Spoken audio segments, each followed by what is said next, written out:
Right, चलो modern history की सबसे दिलचस्प राइवलरी में से एक पर बात करते हैं, ईरान इजराइल कॉन्फ्लिक्ट। अब अगर आप 1979 से पहले देखें तो ईरान और इजराइल असल में काफी क्लोज थे। आज आपको शायद ऐसा नहीं लगेगा, लेकिन यह सच है। दोनों देश आसपास की अरब पावर्स को अपने लिए खतरा मानते थे, जिसने उन्हें पेरिफेरी डॉक्ट्रिन नाम की चीज में एक साथ ला दिया। लेकिन 1979 में ईरान की इस्लामिक क्रांति के साथ सब कुछ बदल गया। नए रेजीम ने इजराइल के साथ सारे फॉर्मल रिश्ते खत्म कर दिए और रातों रात उनका रिश्ता कूनपरेशन से कॉन्फ्रंटेशन में बदल गया। 1980 के दशक में ईरान इराक वॉर के दौरान कुछ सीक्रेट कॉन्टैक्ट्स अभी भी थे, लेकिन ज्यादातर दोनों साइड्स एक दूसरे से दूर होती गईं। 1982 तक चीजें और भी ज्यादा बिगड़ गईं। इजराइल ने लेबनान पर हमला किया और ईरान ने हिजबुल्लाह लेबनान में एक शिया मिलिशिया को आर्म्स और ट्रेनिंग देकर जवाब दिया।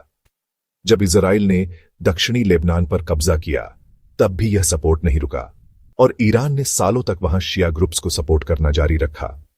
इससे पहले भी कुछ ईरानी इस्लामवादी फिलिस्तीनियों की मदद कर रहे थे, लेकिन 1979 के बाद ईरान ने पीएलओ और बाद में इस्लामिक जिहाद और हमास जैसे ग्रुप्स के साथ अपने रिश्ते और मजबूत किए।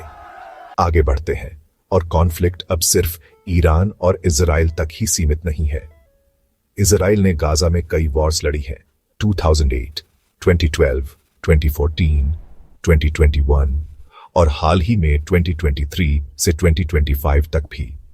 वहीं हिजबुल्लाह और हमास के लिए ईरान का लगातार सपोर्ट ने इस रीजन को और भी ज्यादा अस्थिर बना दिया है। हालांकि इजराइल अकेला नहीं है। अमेरिका, जर्मनी, ब्रिटेन और इटली सभी ने मिलिट्री सपोर्ट के साथ इजराइल का साथ दिया है।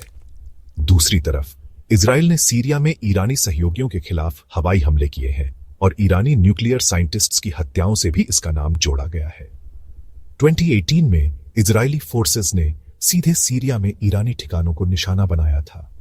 तो ये दोनों देश इस शैडो वॉर में क्यों उलझे हुए हैं? शुरुआत में यह कॉमन खतरों के बारे में था, लेकिन सोवियत यूनियन के टूटने और 90 के दशक में इराक के कमजोर होने के साथ वे कॉमन इंटरेस्ट्स फीके पड़ गए। ईरान के लीडर्स ने लंबे समय से फिलिस्तीनियों का सपोर्ट किया है।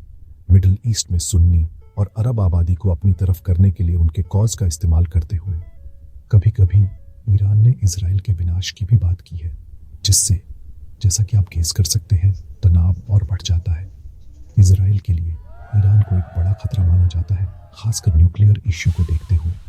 इसलिए इजराइल ने सैंक्शंस के लिए जोर दिया है और कभी कभी ईरान के न्यूक्लियर प्रोग्राम को रोकने के लिए सीधे मिलिट्री एक्शन भी लिया है।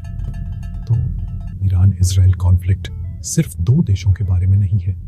यह अलायंसेस, प्रॉक्सी वॉर्स, आइडियोलॉजी और डीप सीटेड डर का एक कॉम्प्लेक्स वेब है जो आज पूरे मिडिल ईस्ट की पॉलिटिक्स को शेप कर रहा है।